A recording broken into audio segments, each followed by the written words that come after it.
SED LOWKEY TV breaking fools off. What up, my nigga? SED LOWKEY TV breaking fools off. This is a SED LOWKEY TV production. SED LOWKEY TV breaking fools off. Yeah. You a hopper fool? SED LOWKEY TV breaking fools off. Yeah. We on. Okay. Any other names that you can throw out there that may not have got as much credit, but should have got credit in this lowrider game? You got Lonnie Daniels, professional. You got Didi. I think he clubbed with South Central, if I'm not mistaken. Him and a guy named Vic that had a 58 Impala, tangerine candy painted by Big D. And let's see, it's so many. You got Hoppers, Irwin back in the day, Lizard was an OG Superior, had a green 1959 Chevy. You got Robot, Terry Anderson, ended up clubbing with the professionals later on before he died, rest in peace.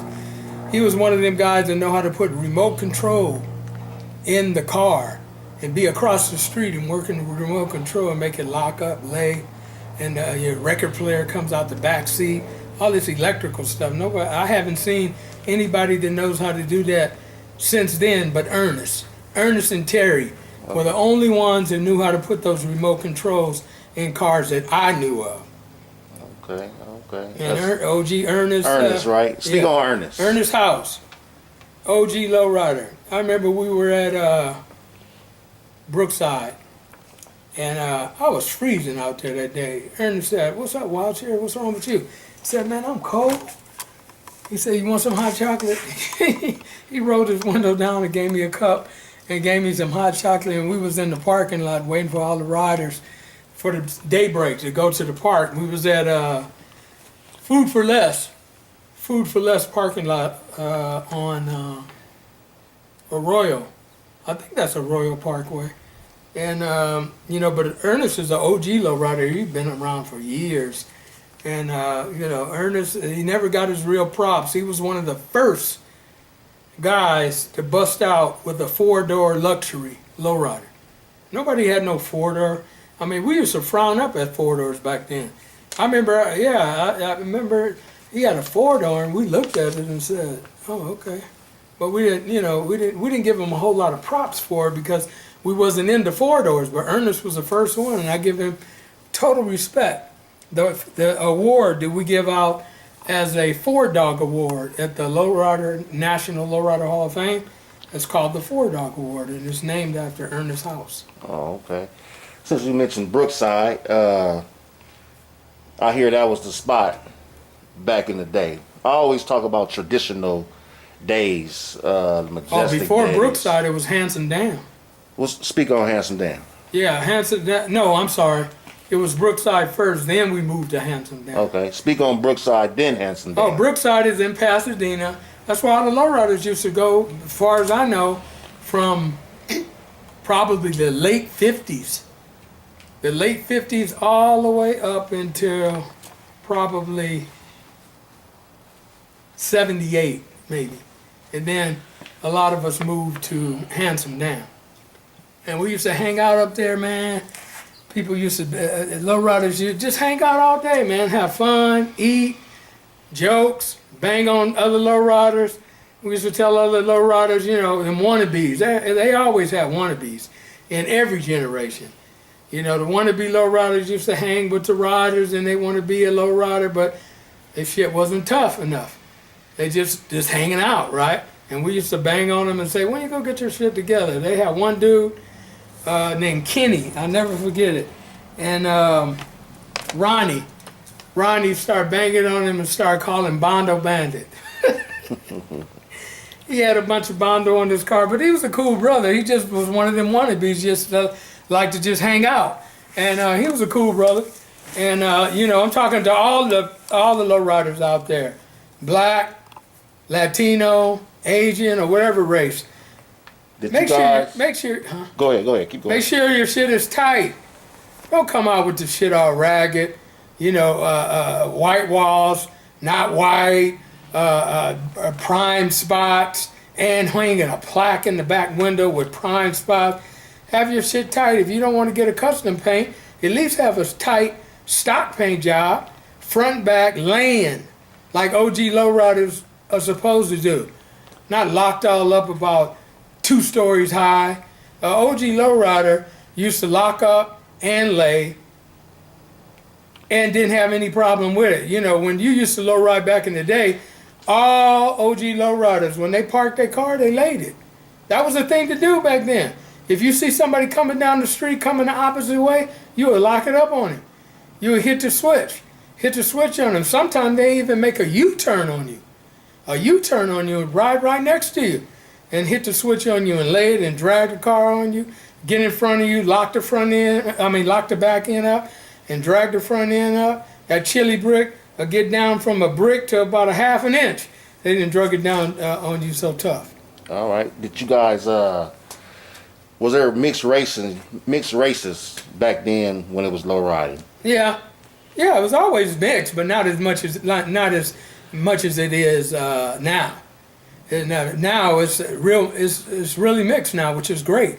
You know, a lot of Latinos are marrying blacks. A lot of blacks are marrying Latinos. They're having kids half black and half Latino. And then you have Asians. Some Asians are marrying black now that are low riding. You know, it's a different nationality than it was then. Right. You know, in the old days, everybody knows low riding mainly was gang banging on wheels. That's basically what it was, you know, in the old days. Okay. Compare low riding today versus back in the day. Low riding today? Yeah. Okay, low riding today. Okay. You have a lot of guys that will build a low rider, don't even touch the car.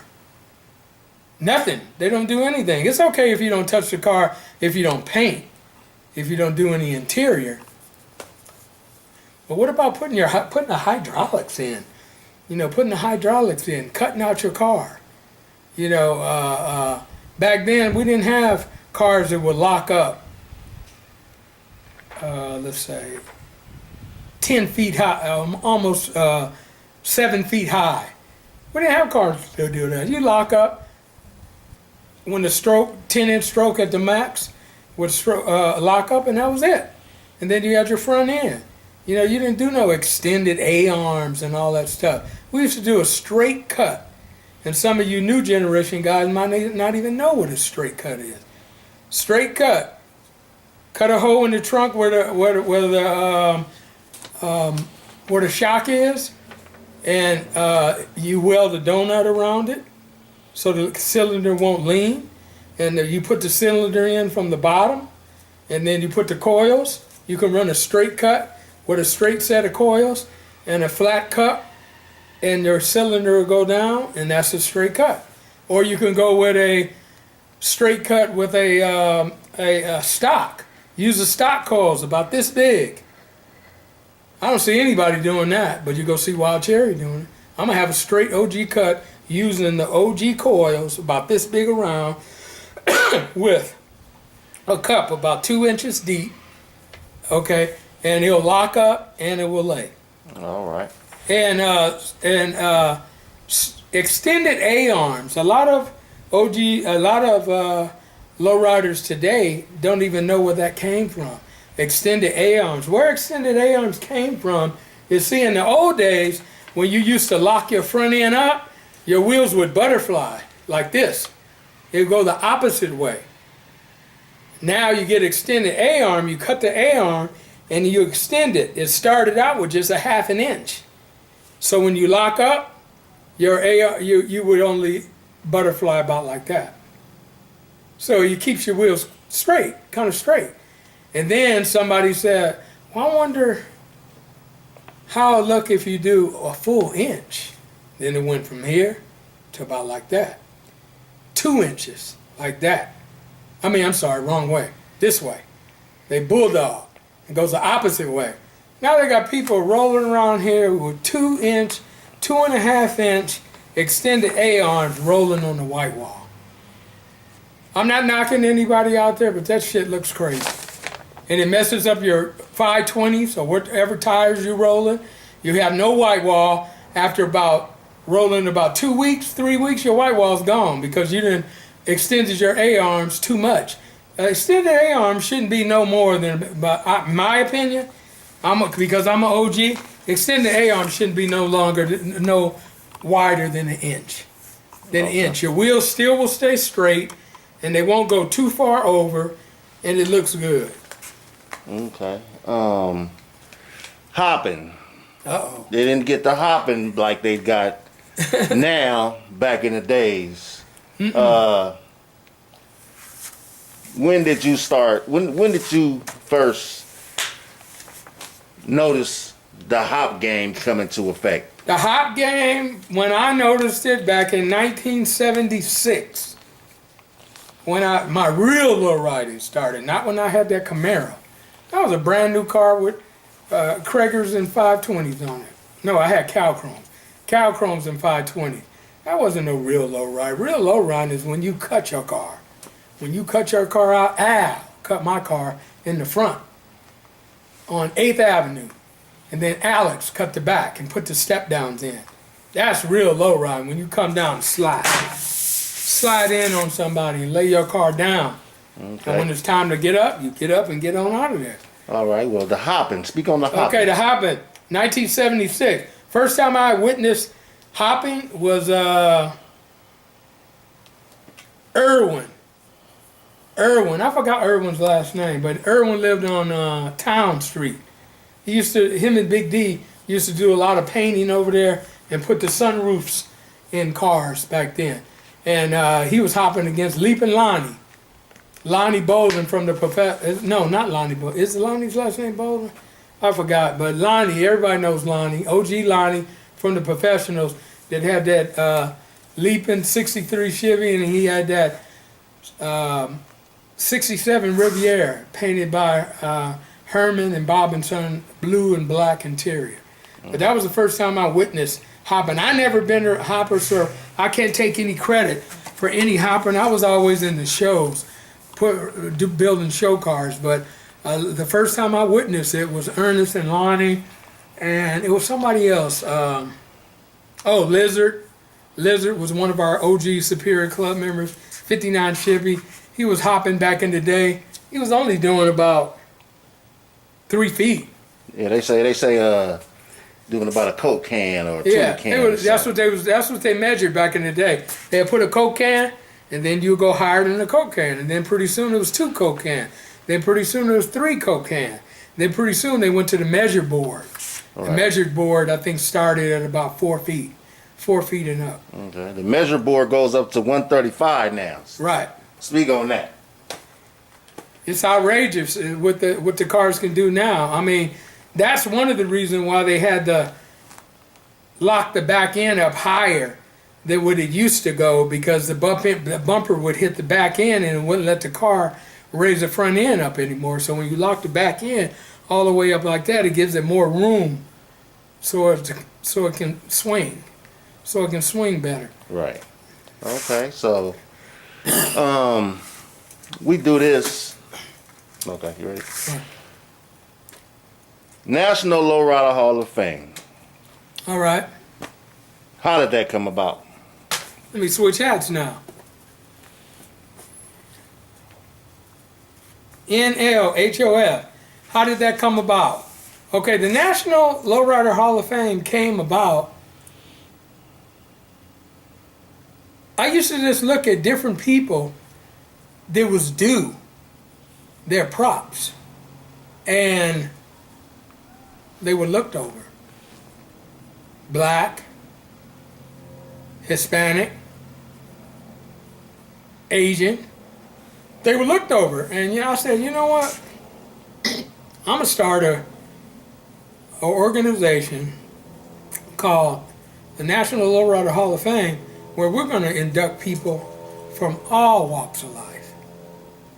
It don't matter if you got the nicest car, the nicest paint job, but it's clean. I mean, we ain't gonna let no bullshit in.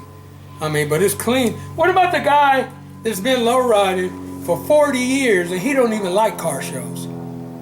But he got one of the hardest street custom lowriders on the street. Stock 53 Chevy, stock paint job, front and back, stock interior, showing trunk, showing engine. Never even been in a car show. You go overlook that guy? That guy can't get in the magazine because he ain't got the nicest. He doesn't have the nicest 63 Chevy with a custom paint, all the chrome up under the bottom, custom interior. That's not right. He's still a lowrider. Lowriders in the old days didn't have all that. They just had stock paint jobs and they laid front and back. See, in the old days, when lowriders used to go out and steal them Pescos and steal them tailgates off of trucks. A lot of the younger generation lowriders don't even know the dumps. In the old days, they didn't even have a switch. You had a Pesco in your trunk that you would hit the switch where the car would go up, and then when you had to dump it, you had to stop your car, go around the corner so nobody see what you're doing, and then open the trunk and then press the dump switch where your car would go back down like aircraft landing. Dump switch on an aircraft landing, look, aircraft landing going down, getting ready to, like in World War II where the planes, aircraft landing come down where the planes can land. That's what the OG dumps in the old days. And then when they start hooking them up to tailgates, same thing. Then somebody figured out how to put a switch, a solenoid on a dump where you have two wires. Now see, the old switch just was one way. It only went one way, up. So you lock your car up. That's it. You couldn't dump it till you went around the corner and dumped it and came back around level height, and then you lock it up again with somebody, you know. And then that's when the hopping started, when they had solenoids added to the dump. So you have a three-way toggle switch. You got a up and a middle switch for off, and then the down switch. Then that's when hopping came along. But see, in the old days, they didn't have no switch that released the dump. You had to dump. If you've seen some of them old dumps with that lever on the side, that's what it is. That's a dump switch. It just dumps the fluid out of the pressure hoses. Okay. And see, back in the day, the hoppers, everybody used to go to Pally's. Pally's, a lot of people used to go to Pally's to buy all their hydraulic stuff. I even have Pally's receipts back in the 1978, 79. You could buy a whole hookup at Pally's for about $350. That's new tailgates, 25-inch. I like number 6 hoses. Some people like number 8 hoses. Del Dog from Mafia for Life, he ran 10s in his trunk. Stillman is somebody that never got his props. Stillman used to have a shop right behind Al's shop on 8th Avenue, and then he opened up his shop in Downey, was called Otto's Hydraulics. A lot of people used to go to Otto's Hydraulics. He had a dump that he invented where the dump went on top of the block of a tailgate pump, and it hooked right on the pump. Here's the tailgate pump, and it hooked right on top right there. You didn't need any hoses or anything. Really unique. It was called a gold line dump. And that was pretty unique. Stillman invented that, and he's another OG guy that had shop and used to sell hydraulics and manufactured cylinders. Never got his props. Him and Del Dog. Del Dog from Mafia for Life was supposed to get inducted in 2016, but he didn't fill out his paperwork. If you're up for induction for the National LowRider Hall of Fame, you must fill out the National LowRider Hall of Fame nominee application. You can't just call me up and say, "Hey, Wild Cherry, I've been around for blah, blah, blah, blah. I want to be inducted." No, you have to fill out a nominee application, and we got to check your background out and check you out. Okay, all right. Well, it's SED TV. We had a nice, long conversation. Got a lot of good information. I got one other thing. Go ahead. I forgot on the hoppers. A lot of these young hoppers, they probably don't even know. In the old days, they used to run train coils to hop. Yeah, train coils. You see the train going across the track, when you stop until the train go by, you see the train moving up and down like that, you see them big old fat coils about this thick. Yeah, they used to go get them train coils and cut them and put them in the front end, but they didn't give as much. So you couldn't swing as good with the train coils, so they stopped and went to 3/4 tons. Okay, all right. Well, that's some good information. I appreciate you all the time, Wild Cherry. We'll be doing the Hall of Fame 2021. You know, I always help you out, and Yep. I appreciate you for your time. All on SED TV. Peace. Said LOWKEY TV, breaking fools off. What up, my nigga? Said LOWKEY TV, breaking fools off. This is a Said LOWKEY TV production. Said LOWKEY TV, breaking fools off. Yeah. You a hopper fool? Said LOWKEY TV, breaking fools off. Yeah.